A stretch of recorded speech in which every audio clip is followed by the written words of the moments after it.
Welcome back to the Truth Factory. I just want to say first that I've been blown away this week by the response I've been getting. Like over 5,000 new subscribers in less than a week. Like that's insane. So thank you and welcome to all my new subscribers.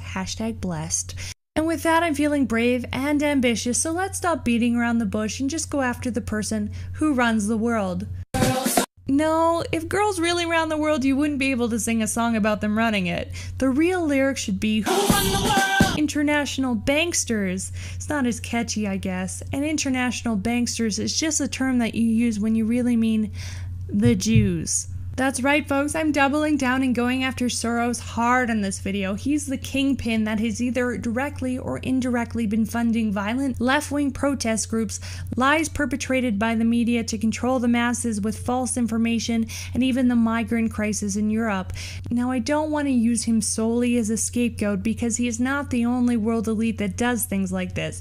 There's just evidence and leaked documents that back up my assertions about Soros. But the media doesn't go after Soros because he's linked to the networks that sign their paychecks. That's why CNN is so full of shit that when they open their mouths, only excrement comes out. And anyone who fires at Soros conveniently gets called anti-Semitic. Now, I'm not sitting here saying that all the world's problem is international banksters.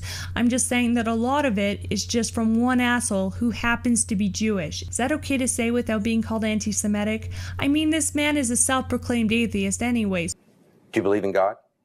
No.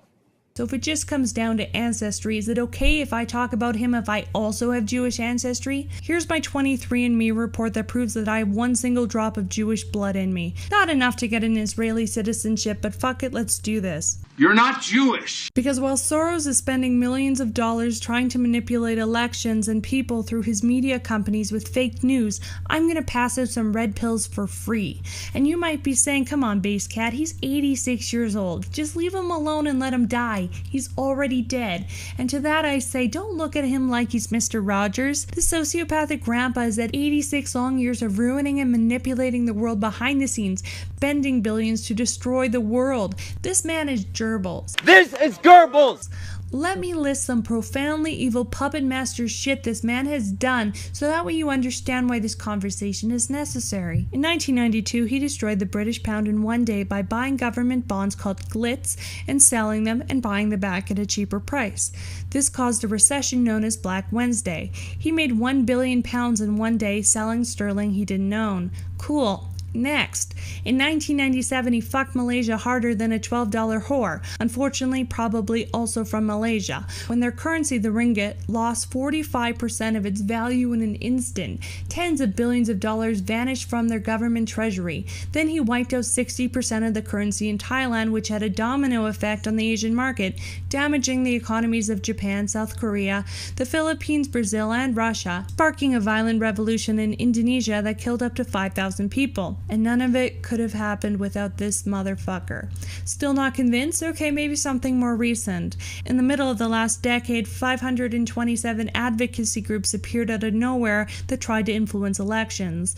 As I talked about in my last video, some of these groups are linked to, Antifa, Black Lives Matter, and the Women's March. This is not only a loophole to get around the campaign contribution cap laws, it also manipulates the voter by using emotional psyop tactics. He did this with John Kerry, which didn't work. He did this with Hillary Clinton, which also didn't work, a waste of millions and millions of dollars trying to sway the elections. But we can't talk about that because that's somehow anti-Semitic. I am the least anti-Semitic person that you've ever seen in your entire life. But his biggest pet project has always been globalization by opening borders. There are over 3,000 leaked documents through his Open Society Foundation.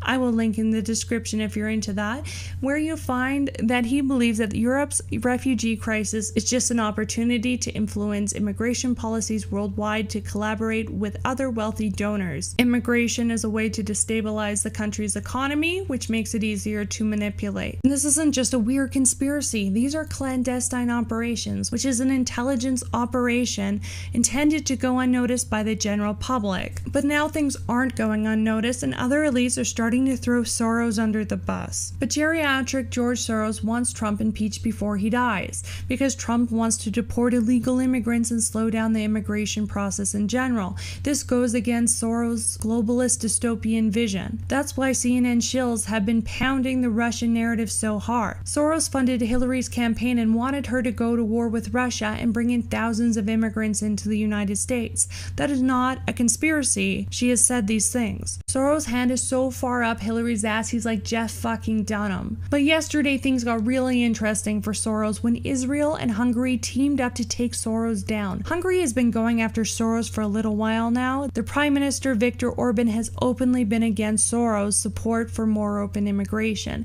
And in April he started trying to get the Central European University owned by Soros shut down with the reasoning that they give both students American and Hungarian degrees, which is unfair to other Hungarian universities that don't. But honestly, I think they're just trying to take down Soros because they don't like him. They've been campaigning hard against him with signs that say, "Don't let George Soros have the last laugh," basically meaning we want to destroy him before he dies so he knows that he has wasted his entire life doing evil things. Now, of course, the Israeli Prime Minister said these posters are anti-Semitic and remind the world of World War II propaganda. Another article I read referenced Soros as a Holocaust survivor. Now, it's true that George Soros was a teenager during World War II. I mean, this is the oldest fucking guy in the world. But he did not go to Auschwitz. He lived under the guise of a Christian, and in a 60 Minutes interview, he talks about how he repossessed property from the Jews during this time, which, I mean, I guess you do what you have to do to survive in that situation, but he says he feels no guilt about it. Not at all. Not at all. No feeling of guilt. No. This is a hallmark of a sociopath. That being said, a spokesperson for Israel goes on to say, in no way is that statement meant to delegitimize criticisms of George Soros, who continuously undermines Israel's democratic elected governments, adding that Soros funded organizations that defame the Jewish state and seek to deny its right to defend itself. Basically, we don't like anti-Semitism, but we hate George Soros more, so fuck it. And also, Israel and the Jewish people have been trying to convince the world for years that there isn't a secret Jewish billionaire controlling everything, and there's no international bankster conspiracy. Then you have someone high profile like George Soros, where it's actually proven that he actually does control and manipulate the world. And Israel's like, okay guys, we need to shut this guy down. And all of this is happening right after the G20 summit, where Russia, America, and Israel have all banded together for a ceasefire in Syria.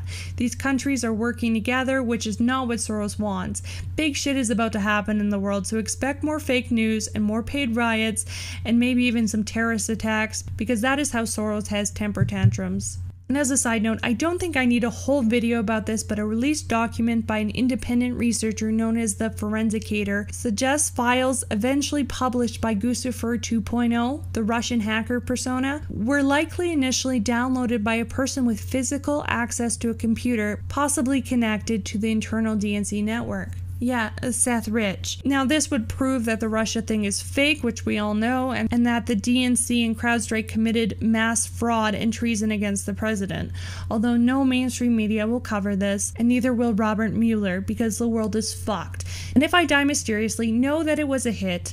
I am young, I am perfectly healthy, I am not suicidal, and I don't walk alone at night. So if I stop posting, please avenge my death. Good night. Meow.